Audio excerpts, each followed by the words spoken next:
ఏం చెప్తారు? నిన్న జంతర్ మంతర్‌లో అంతమంది విద్యార్థుల పైన ఈ విధంగా కేంద్ర ప్రభుత్వం లాఠీ చార్జ్ చేపించడం ఏం చెప్తారు? నేను కూడా దాదాపుగా 20 సంవత్సరాల నుంచి రాజకీయాల్లో ఉన్నా. 10 సంవత్సరాల పాటు శాసనసభ్యుడిగా కూడా పనిచేయడం జరిగింది. విద్యార్థి సంఘాలు తమ హక్కులను కాపాడుకునే విషయంలో కానీ, లేదంటే ప్రభుత్వాలు వైఫల్యం చెందినప్పుడు కానీ నిరసనలు చేయడం సహజం.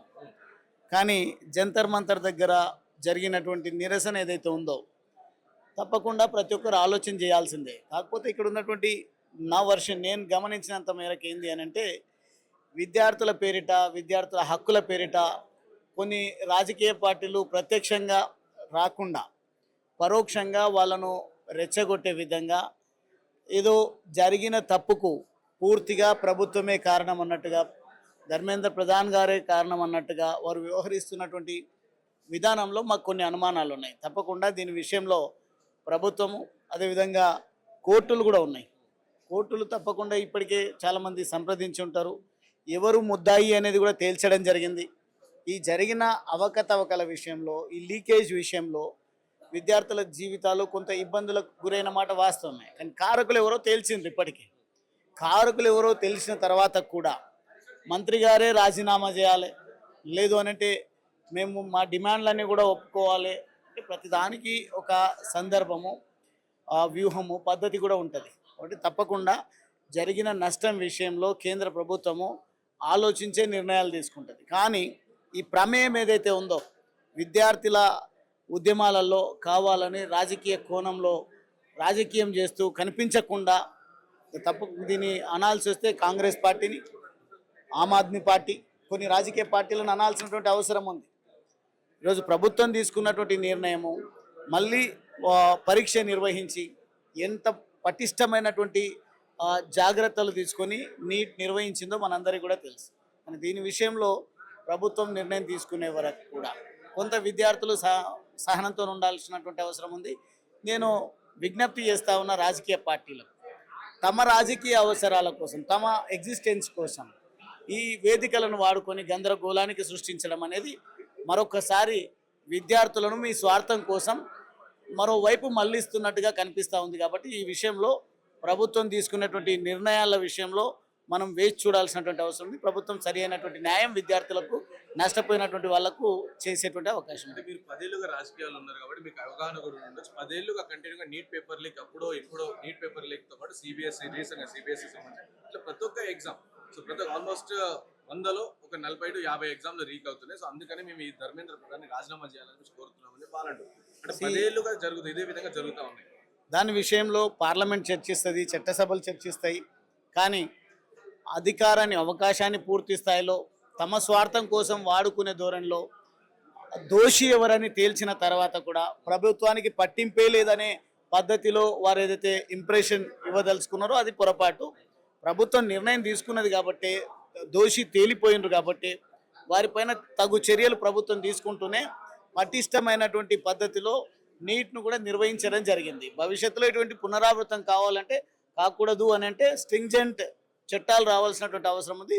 భారతీయ జనతా పార్టీ ప్రభుత్వం ఏ నిర్ణయం తీసుకున్నా ఖచ్చితంగా శాశ్వత పరిష్కారం దిశగానే ఆలోచనలు ఉంటాయి. కాబట్టి ఎన్నో సంవత్సరాల నుంచి నానుతున్నటువంటి పలు విషయాలలో, అది త్రిపుల్ తలాక్ కానీ, లేదంటే ఆర్టికల్ 370 కానీ, ఇటువంటి వాటికి శాశ్వత పరిష్కారాన్ని గైకొనడం జరిగింది. అదే పద్ధతిలో ఈ జరుగుతున్నటువంటి పార్లమెంట్ సమావేశంలో కూడా ప్రతిపక్షాలు గనక చర్చ జరగాలనే ఒక సదుద్దేశమే వారికి ఉంటే చర్చ సమగ్రంగా జరగడానికి అవకాశం ఉంటుంది.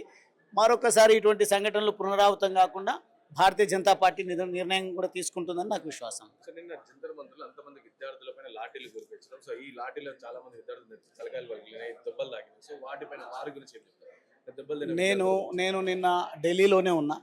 జంతర్ మంతర్ దగ్గర ప్రజాస్వామ్యబద్ధంగా ప్రభుత్వము ఎక్కడ విద్యార్థులను ఆటంకపరచకుండా, నిరసనకారులకు ఇబ్బందులు కలగకుండా అవకాశం కల్పించడం జరిగింది.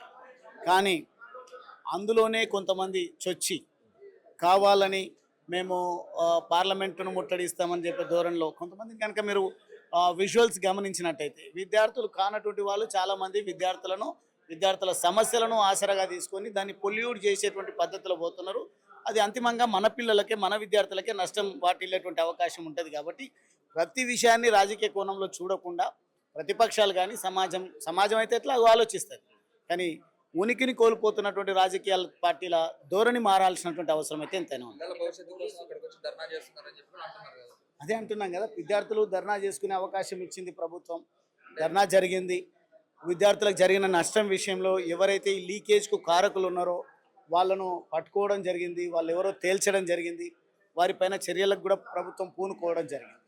అయినప్పటికీ గత 60 సంవత్సరాల పాటు దాదాపుగా కాంగ్రెస్ ప్రభుత్వం ఏదైతే సిస్టమ్ అడాప్ట్ చేస్తూ వచ్చిందో ఈ పేపర్ లీకేజ్ విషయాలే కాదు, సమాజాన్ని కలుషితం చేసేటువంటి ఎన్నో కార్యక్రమాలను వాళ్ళు చేస్తున్న దానికి ఈ 10-12 సంవత్సరాల నుండి ఒక్కొక్క సమస్యకు పరిష్కారం గైకొంటూ ప్రభుత్వం వస్తుంది. కాబట్టి కొంత రాజకీయ కోణంలో కాకుండా విద్యార్థుల తల్లిదండ్రులు ఎట్లయితే సహనంతో ఆలోచిస్తున్నప్పటికీ రాజకీయం కోసం కొన్ని పార్టీలు బయటకు రాకపోవచ్చు, ముందు కనిపించకపోవచ్చు, కానీ వాళ్ళ ప్రావొకేషన్ కారణంగానే ఇట్లా డైరెక్షన్ వేరుగా వెళ్ళేటువంటి ప్రమాదం కనిపిస్తుంది. కాబట్టి పోలీసులు నివారించేటువంటి ప్రయత్నం చేసి ఉండొచ్చు, కానీ ఎక్కడ ప్రభుత్వము వీరిని ఉద్యమాలే చేయకుండా నివారించాలనే ఆలోచనతో ఎప్పుడు కూడా లేదు. కాబట్టి అంత పెద్ద నిరసన కార్యక్రమం అక్కడ జరిగింది. నిన్నటి ప్రొటెస్ట్ లో కూడా సిఆర్పిఎఫ్ బృందాలు కావచ్చు, పోలీసులు కావచ్చు, కనీసం వాళ్ళ నేమ్ ప్లేట్స్ బ్యాడ్జెస్ లేకుండా కూడా ఎందుకు రావాల్సి వచ్చింది? వాళ్ళు పోలీసుల రౌడీల మమ్మల్ని చంపేస్తారు అటువంటి నిరసనకారులు వ్యక్తం చేస్తారు. ఏం చెప్తారు? మరి అట్లా బ్యాడ్జ్ లేకుండా వాస్తవంగా ఈరోజు చీమ చిట్టుకుమన్నా తెలిసిపోయేటువంటి అవకాశం ఉంటుంది.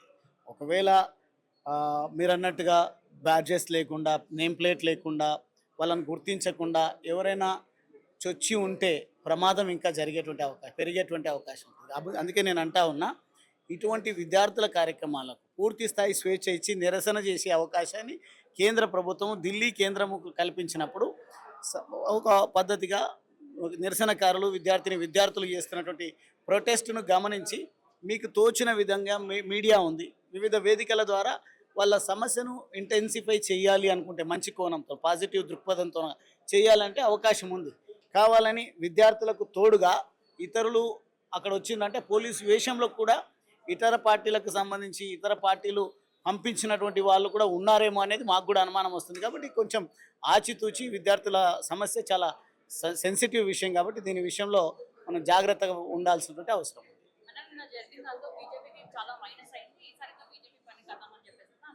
మీరు ఒకటైతే గమనించాలి, మీ పేరేం పేరమ్మా?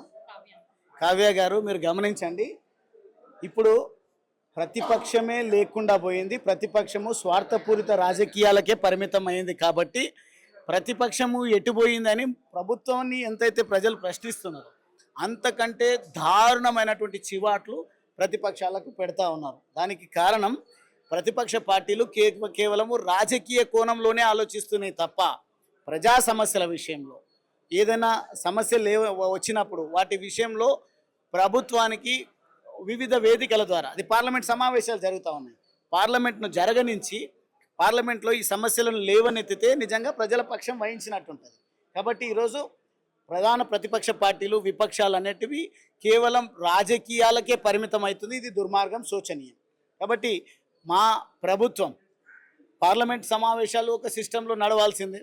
పార్లమెంట్ సమావేశాలను నిర్వహించే మొదటి రోజే వాళ్ళ ఉద్దేశం ఏందో బహిర్గతమైంది. చర్చకే తావివ్వకుండా ప్రజా సమస్యలను లేవనెత్తితే సమర్థవంతంగా ప్రభుత్వం సమాధానం చెప్పి, లేదంటే సమిష్టిగా ఒక నిర్ణయం తీసుకొని విద్యార్థులకే కానీ ప్రజలకు ఉన్నటువంటి సమస్యలను పరిష్కరించాలని ప్రభుత్వం ముందుకొచ్చే అవకాశమే ఉంటే, సమస్య పరిష్కారమే అయితే మాకు ప్రజల్లోకి వెళ్ళేటువంటి ఆస్కారమే ఉండదు.